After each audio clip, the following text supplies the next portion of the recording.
just a hack. He's just an absolute hack. And he gets his ass kicked by his teammates every week. It's just, it's terrible. It's just terrible. Welcome back to another episode of the Believe in FCS Football podcast. I am Joe DeLeone, joined by Sean Anderson, my former teammate, former roommate at the University of Rhode Island. We're continuing on our position breakdowns, today being linebackers. We've got one left, Sean. What the hell are we going to talk about for the remaining Nothing. month of the season? Maybe we take a break. Well, we take time off. We have to take a break when I make my trip to Italy. Now, if Sean decides to record while I'm away, why am I a hack? You went to Italy. That there was a hiatus. Yeah, because after you went me. to Italy. After me, which means you're a copycat, therefore a hack. My trip was planned way before yours, so that doesn't make me a copycat. When was yours planned? Mine was planned like in January. Congratulations. Okay. By the way, you tell me if I get too crackly, by the way, because if I do, and my internet has not cooperated this entire day, and it's making me very upset. Well, I don't sound upset, but I'm getting very close to being extremely upset. You tell me.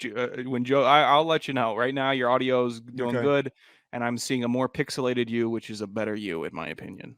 Yeah, because I'm too ugly for the yeah. For the There's screen, a good dig to start it off. John, I haven't talked to you in a few days. How have you been?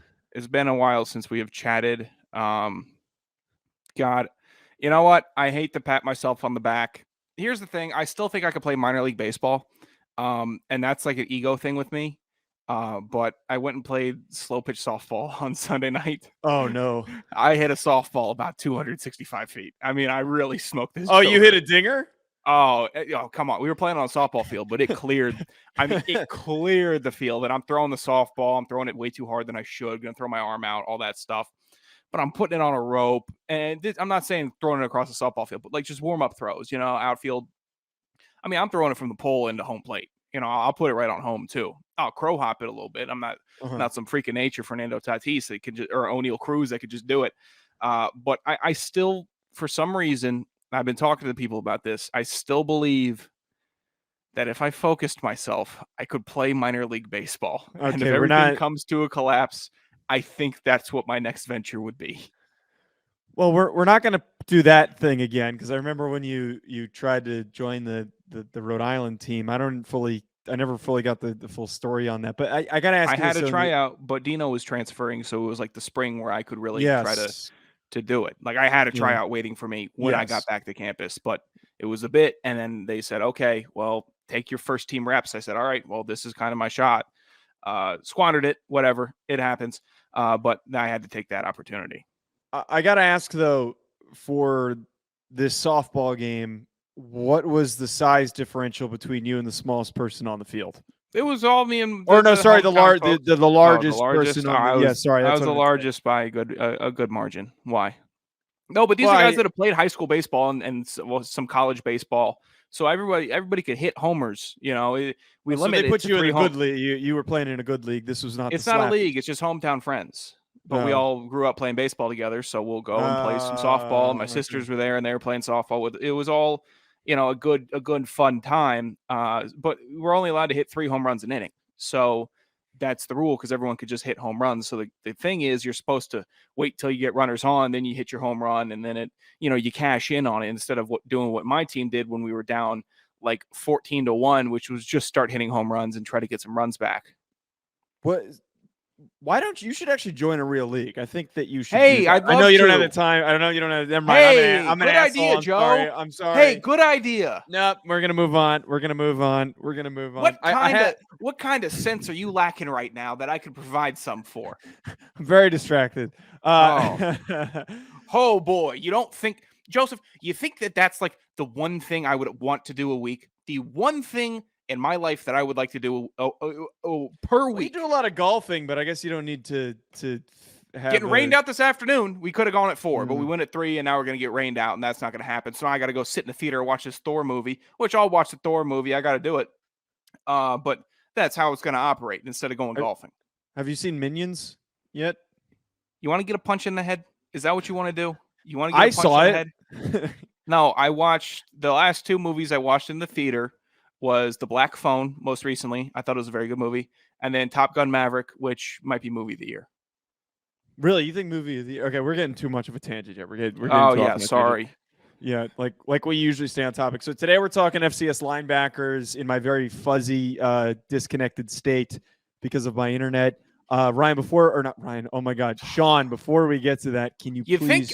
You would think that me and Joe started doing the podcast a year ago and not Joe and Ryan. That's what you would think it worked like. Instead of us living together for 2 years and doing shows together.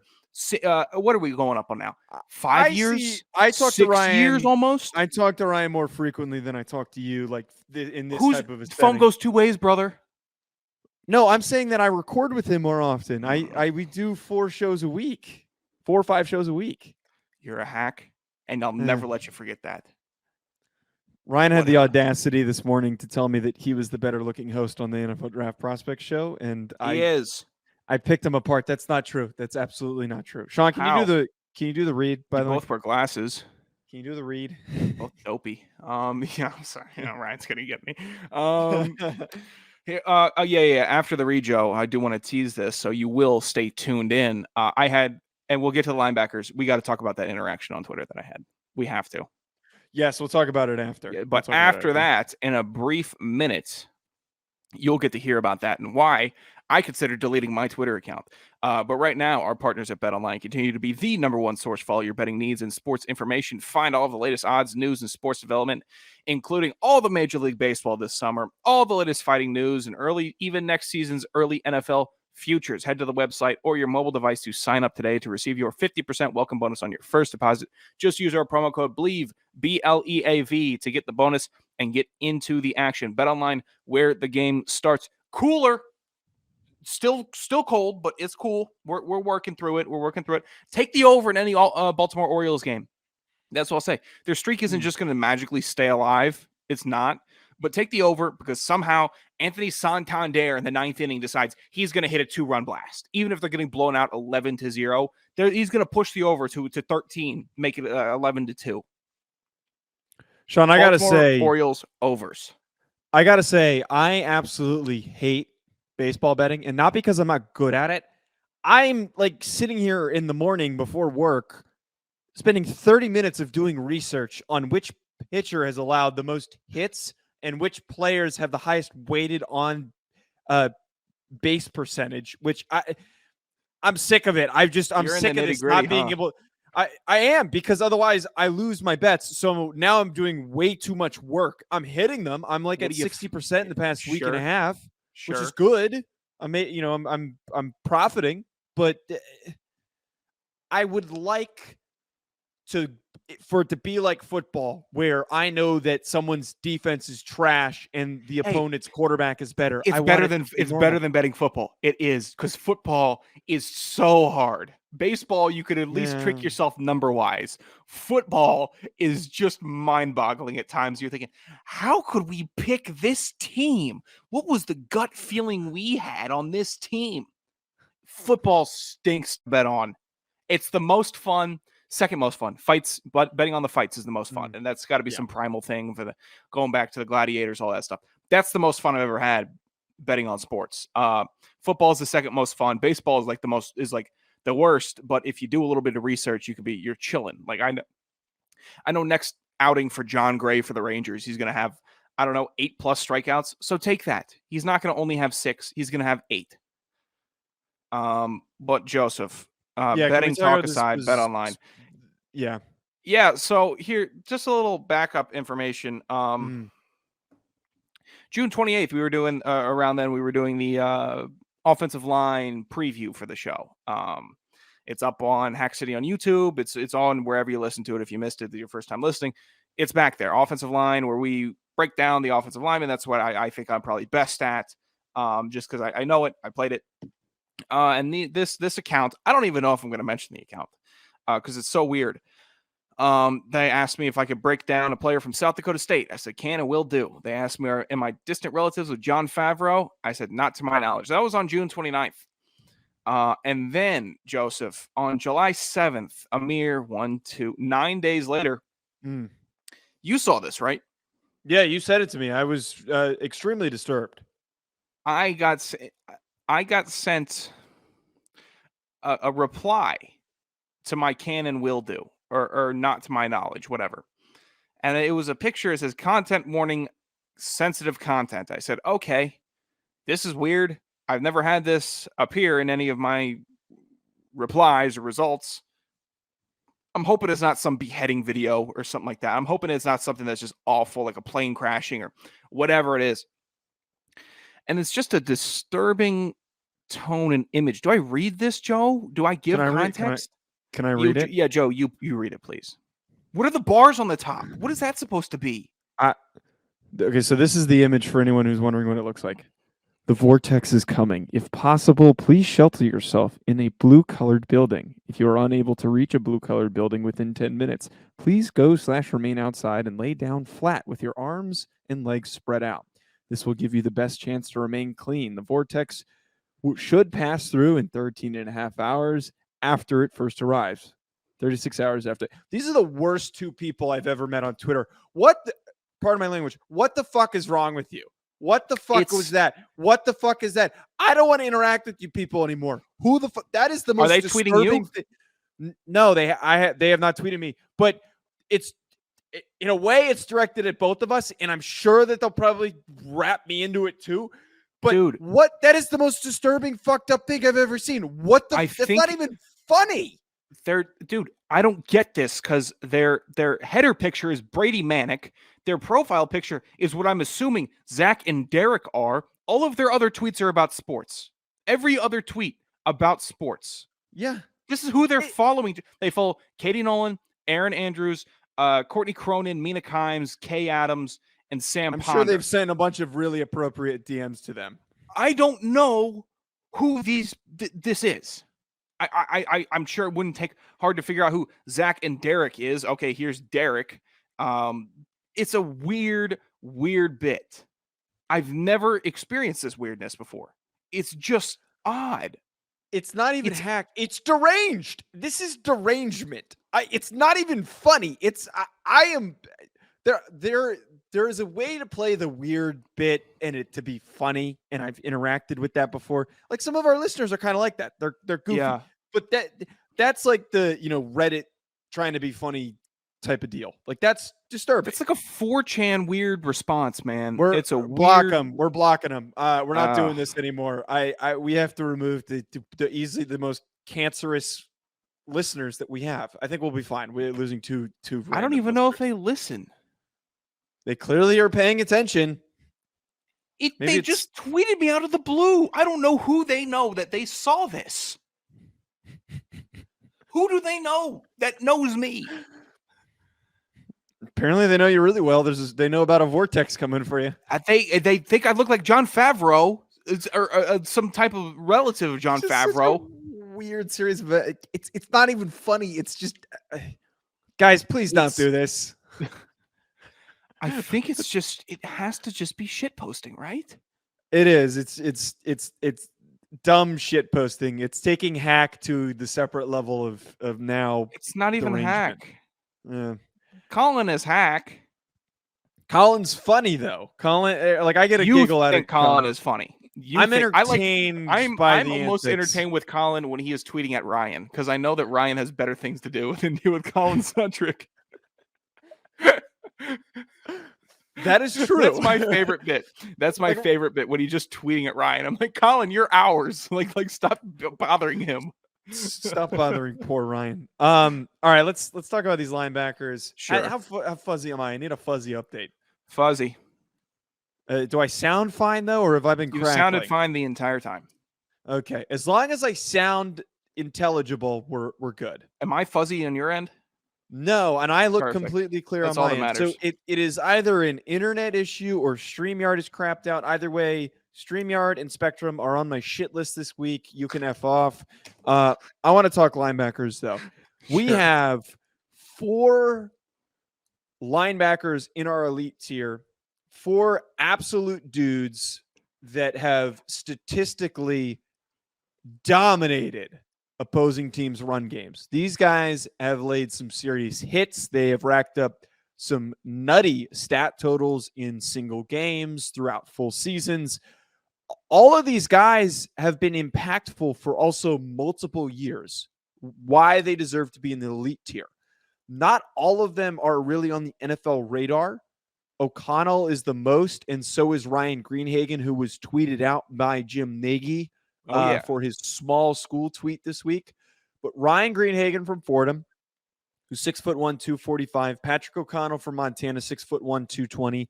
Stone Snyder, 6'3", 240 from VMI, which best linebacker name on the list. That is a dude. That man is a dude with that football name.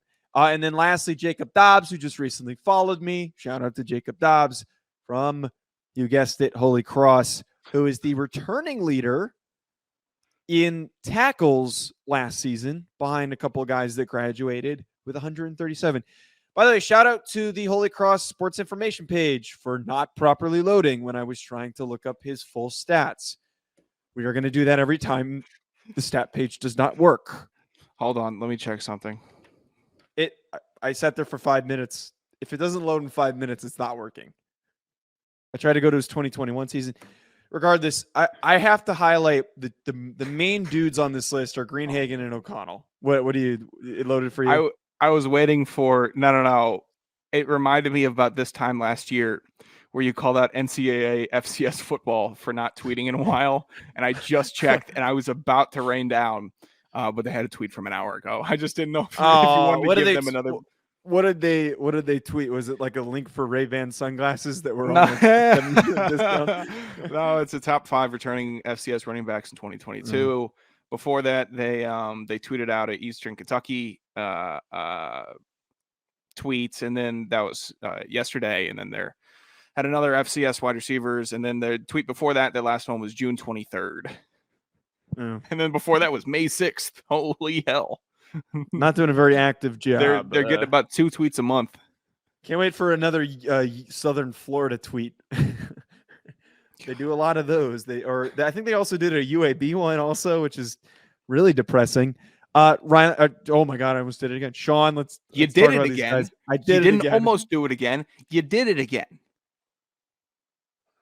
I need to be bonked on the head. Hey, no, you don't. You need to get a little bit of, good hard-fashioned wisdom knocked into you. Is that a sword? Yes. Did you just threaten to stab me? Is that what? No. I just want to knock you on the head with the back of it, not the front of it. I don't want to slice you. I want to give you a good. Just wrap you in the back of the head with the sword. So for my lawyers, the 17-minute mark, if I ever am found, for my lawyers, look what Joe called me twice in 17 minutes, and then that justifies we'll put it up murder. To the jury. Talk about the murder. I'm not hitting you with the sharp point of the sword. No, I'm saying if I get stabbed, then we have proof that you threatened me with a sword. Sure. All right, Sean, linebackers. What are your thoughts? They're all the same guy. And that's not a bad thing because they're all the same guy. Oh God, that is. I know what you're going for, but that was one of the biggest letdown intros for a group of really good players. No, it shouldn't be because they all have games where they just go crazy. Stone Snyder had like a 21 tackle game versus the Citadel last year. And then Greenhagen had his crazy 31 tackle game versus Nebraska. Whatever. People are going to say it's a blowout. Why is he in the game? Shut up. He had 31 tackles against Nebraska. Patrick O'Connell is the dude. So if you need a play being made for Montana, that's what it is. And Jaccob Dobbs is Patrick O'Connell. And they're all kind of very, very intertwined with how they chase the ball, how they sniff after the ball, their pursuit, how they fill a hole, their decision-making. They all read the offense about the same way, which is good. So it's like, there's no standout here for me. There's no, it's probably Greenhagen number one because he's just got that neck and the shoulders and he booms, but also Stone Snyder 6'3", so you're looking at him like, okay, a little taller, a little more range. He does stick out on film, but all these guys do. You watch a game and you're like, okay, there's the guy you should be watching. There's the guy in control of the defense. There's the guy telling everybody where to be all the time. And there's the guy, most importantly, what I saw watching all 4 of these guys' films, there's the guy doing his job, maintaining his gaps, covering the person he needs to cover. And if it ends up being a run play, he's over there making the tackle. That's what all 4 of these guys do. So I'm not trying to disparage any of them by saying I can't decide who's best. They're all the dude for their respective defenses. I think that there is always naturally the cliche of the gritty, hardworking, blue collar, lunch pail linebacker, middle linebacker, um, on on a lot of defenses. Like these guys all fill that role, and I don't I have a think Willie Eubanks this year. I don't have him. I don't have the no, guy. No, we it's don't just, have a rangy, crazy, fast guy. Instead, we've got a lot of those guys that just have a nose for the football and are all over the field on every down. I have those most of their 40 times. I wouldn't necessarily want them covering sideline to sideline because some of these guys are pretty slow. Like O'Connell was a 4.8 guy, but the grittiness like that. You want a guy in the middle that knows where everybody needs to be lined up and is going to fill a gap like a train. He's going to come downhill full speed, and he's at least going to take up a blocker to slow down the path of an opposing running back. it's what they do, and they're not. You could see they all got sacks. They all got tackles for losses, forced fumbles. But that's not where they're going to make their money in the future. It is with plugging up the A gap and getting a tackle made for 3 yards. That's for a 3-yard gain, opposed to having a tackle made for a 5-yard gain. That's what they do. They take on linemen really well. Snyder takes it on better than I thought he would. I think O'Connell is very probably the best at taking on the linemen, shedding them, and getting off and making a tackle. There's a great clip of him getting it's like a pitch left. He's running right. Tackle comes up. Tackle makes a block on him. He jets his feet back, gets off the tackle, and then it's not like he makes an extraordinary play, but he's the first one to hit the ball carrier, and he's in an uncomfortable position for a linebacker to be in. So you're looking at it, you're like, okay, not a lot of guys are making this play. Most guys are either whiffing, getting off the block, they're getting blocked. Maybe a guy will take the chance, and then 3 times out of 10 he'll make the tackle, and it'll be a couple yards shorter. But they're just disciplined. They just do. I can't emphasize it enough. They do their jobs, and these are going to be the 4 tackle leaders in the FCS this year. They'll all be in the top 10. I'd wager they're all in the top 5. Do you know who these guys? And I know that again, we keep lumping these 4 linebackers into the same grouping because they're not that far off. But you know who they all inherently remind me, mostly in terms of impact, less stylistically. A guy who's a impact special teams performer on the Rams, Christian Roseboom, who was previously a South Dakota State linebacker. He's 6'2", 230, and it just fills that. Roseboom was a little trimmer. He was a little more of an athlete. Yeah, but Well, to me, like, yes, I know. Yeah, all 4 of them aren't going to make an NFL roster, but if any of them I see more Troy Reader. That's who I see. The Reader, body size, body wise, I don't know. Reader got way more explode. When we played Delaware, after playing, we're like, Reader was an edge. NFL looks. Yeah, Reader was an edge. He was still playing in the middle though a good amount. Mm-hmm. Wayne had that awesome pancake on him, but then when he went to the NFL, they've tricked him out, and he just is not tricked out in that sense, but he got way more athletic and way faster and way more mobile than he was at Delaware. So I'm not saying that couldn't happen with any of these guys. Also, you get on an NFL training program with the best of the best. That could definitely happen, but they're all blocks that you put in the middle of your defense, and no one's going to really get past them. All right, so Sean, our great tier players, we have so there's some interesting trends here. So we've got a second Fordham guy, James Conway, who had 131 tackles last year. He is an underclassman too, which is disturbing that they have these 2 guys playing alongside each other. And then we've got 2 South scary, Dakota. Not disturbing.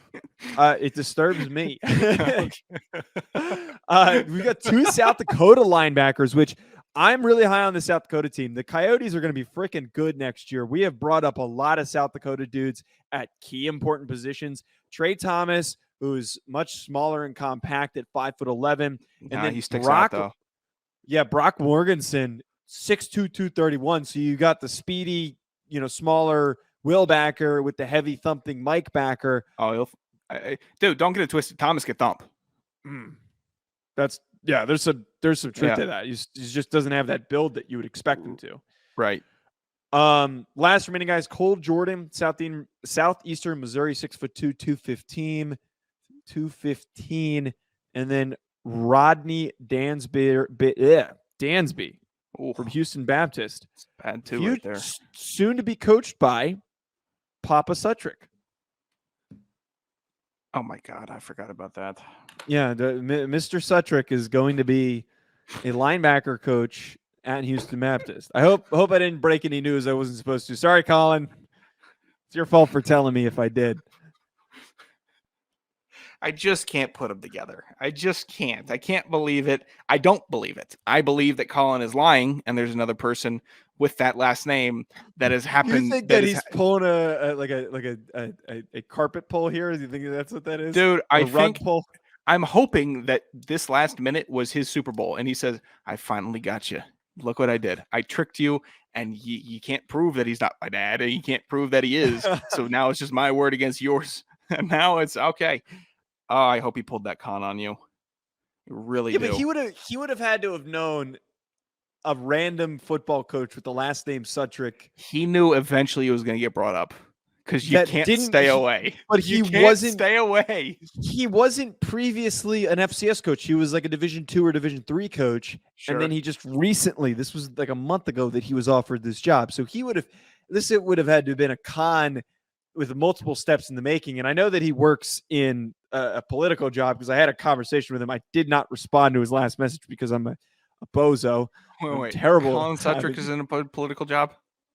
Yeah, he was explaining it to me, and then I got distracted, and I forgot to respond to him. What strings is he pulling? What is he doing? It's really the head of the Illuminati. Do we have any thoughts, any remaining thoughts on this great tier of guys that we have, Sean? Look, the great tier, it's there.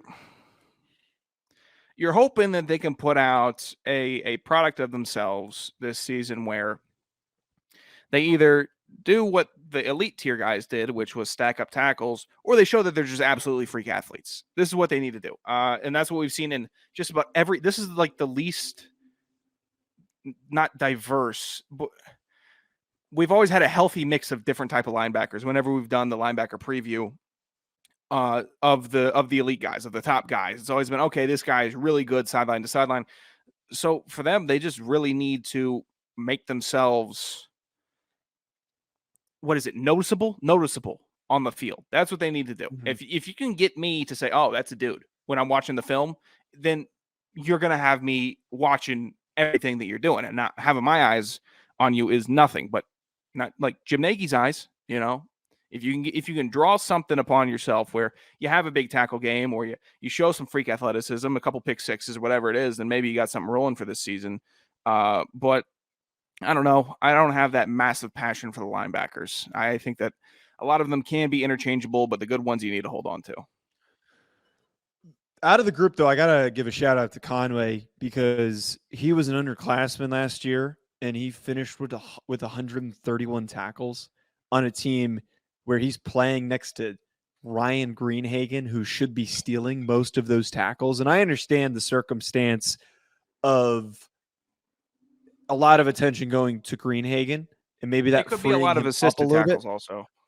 Yeah, but regardless, though, it's just statistically to put up 131 as an underclassman and to be a top 10 tackle finisher as an underclassman, that to me exudes dominance. And think about how long we've been talking about Greenhagen.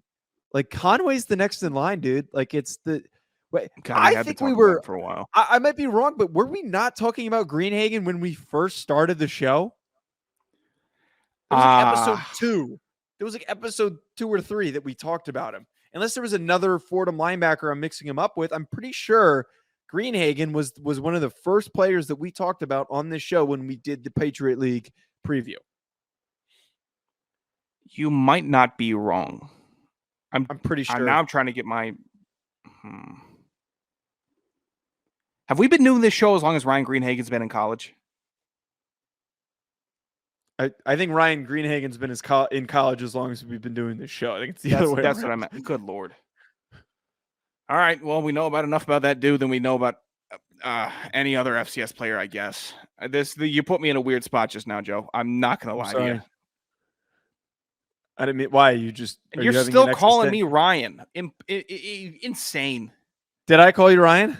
No, but I just thought about that. I thought about how long we've been doing this show.